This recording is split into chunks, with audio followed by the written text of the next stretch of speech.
I'll tell you what, that's the coldest night of the year for me. Now, I know last week when I was gone away, they said it was very cold, so I can't say with all certainty it was the coldest night of the year, but most definitely the coldest night I've driven in 2025. Well, since a year ago, I would say.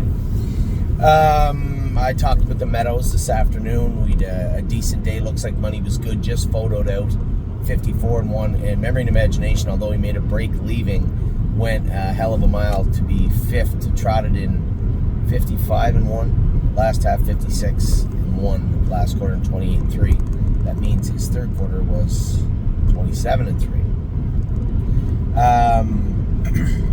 Later on before the races, two other things happened with the qualifiers.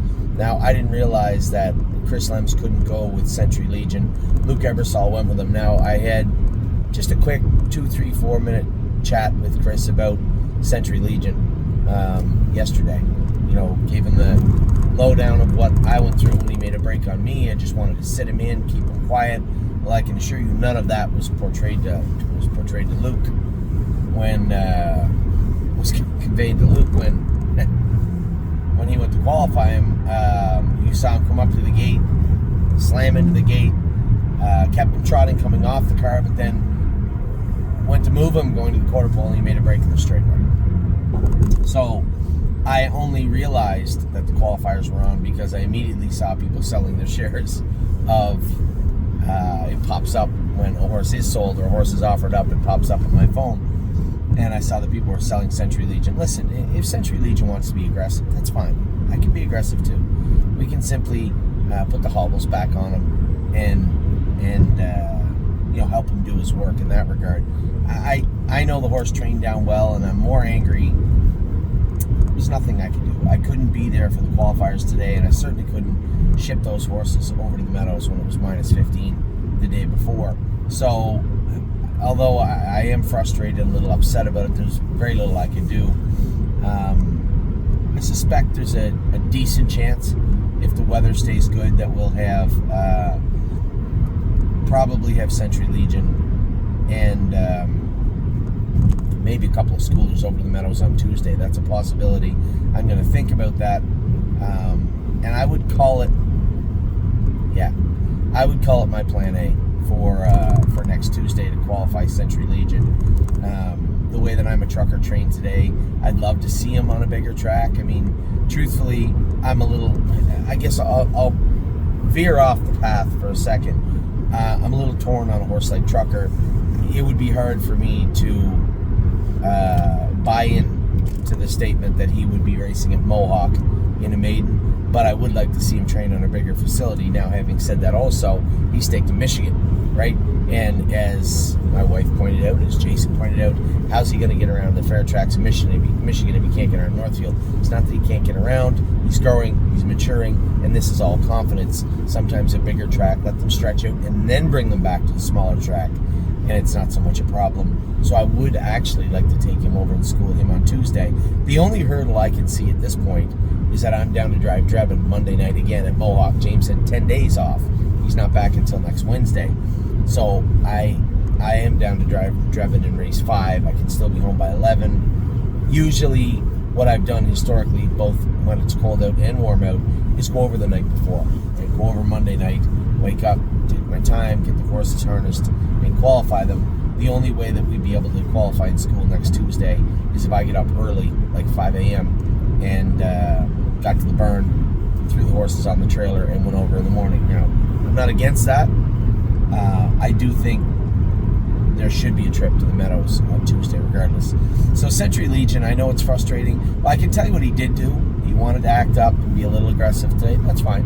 He can go again tomorrow morning. I'll put the hobbles on him, make sure we have the gear on him properly, and make sure he's ready to go when we do go over to, as I said, my plan, when we do go over to the Meadows.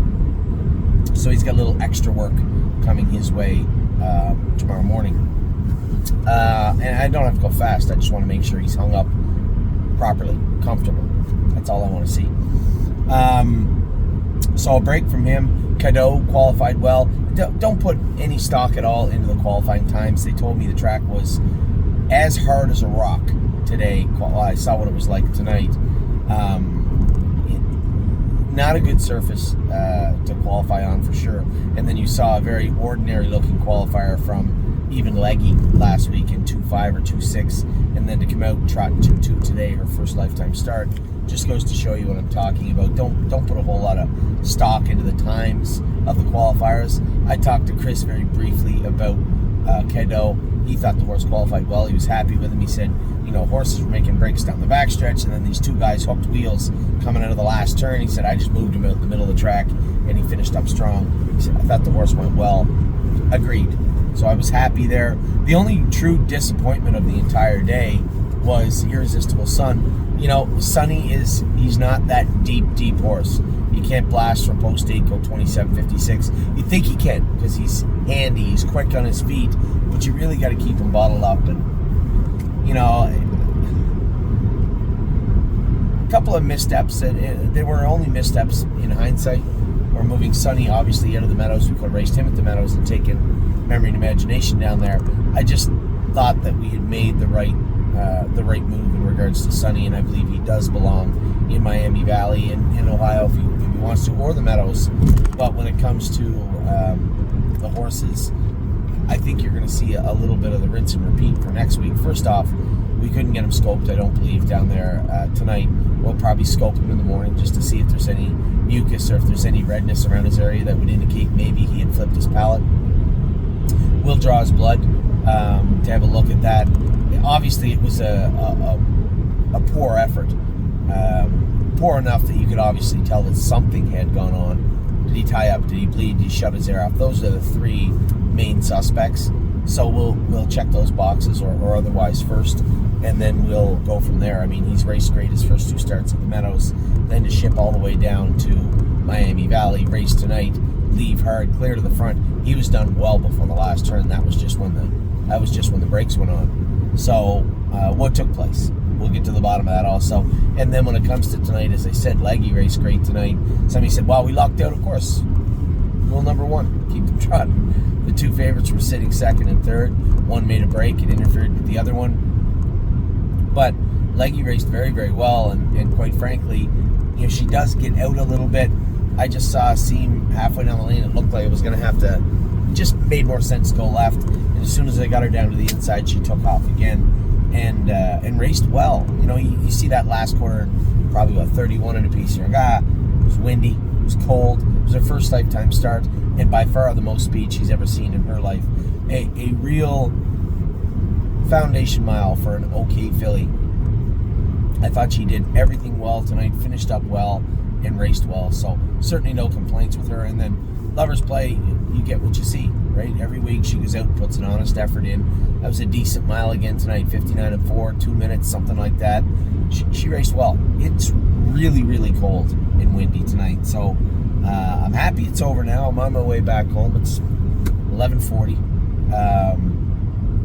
Calling for a ton of snow tomorrow. And I think if either the snow ends in the afternoon or early evening or isn't quite as strong as they're calling for, I think we'll be able to train under video Friday morning.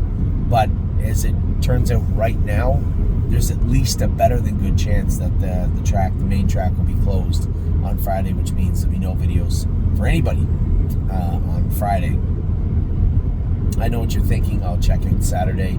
I know that Amy's gone away, but we can make it work if need be. So we'll see how everything plays out. But for right now, what's today? Wednesday is in the books, and not a horrible day. As I said, I was pleased with Looks Like Money's outcome. It was nice to see Memory and Imagination come back to life, and I don't think that break will be duplicated. He did make a break with hobbles on coming off the car in Lexington on me or someone else, I believe, this summer. So it will happen.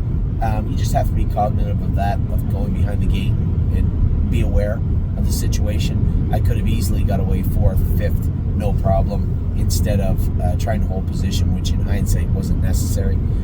So that's on me. Irresistible Sun, the only touching point from today, the only point for today that we have to look into and say is in what went on there. I have no idea. We'll find out. Leggy, Lover's Play both raced well. Tomorrow we have Patrick the Piranha, International Man, and Spitfire Overseas. Really looking forward to driving all three of those horses. All three of them are racing pretty good. I spoke to Aaron a little bit about International Man. He kind of took the blame for the first start. He thought maybe he overdrove him, and last week he thought he raced well. But as I had said in my video, and he had said after, again, talking to him today, he just seems to power down a little bit in the turns. He thought if he had waited till the latter part of the turn to move him, he's first or second. I tend to agree, but that's just not knowing the horse, right? That's not his fault. Made the right move with the wrong horse. And then Spitfire Overseas, I'm going to be pretty aggressive with him tomorrow. I want this guy to come back to life. He was a winner at the Meadows the last time he raced there, and I plan on being a winner tomorrow with him. I didn't look at the class, but he's 5-2, so he must be in a good spot. And then Friday, Spitfire Overseas, Chevrons, Bypass, and Never Lose Felix will be going behind the gate. That's Friday. Saturday, Admiral Deal, Mounds for All, Neptune. Be watching that for sure. And then on Sunday we have 2 horses racing, both racing in the same class. Greatest, I hate that, but they race for a lot of money. So Greatest Ending in Rock Shining Star. So good luck to all my partners. A decent day today. Gonna get to the bottom of Sonny, what went on with him, but everybody else raced pretty well. The qualifiers, again, for those of you panicking, don't worry about Century Legion. We'll square them away, put the hobbles on them, switch gears, and have them in to qualify next week. That will be my, as I said, plan A. So I hope you guys had a good day. It was a cold one. Wherever you are, I hope you have a good day tomorrow. I'll talk to you all later on.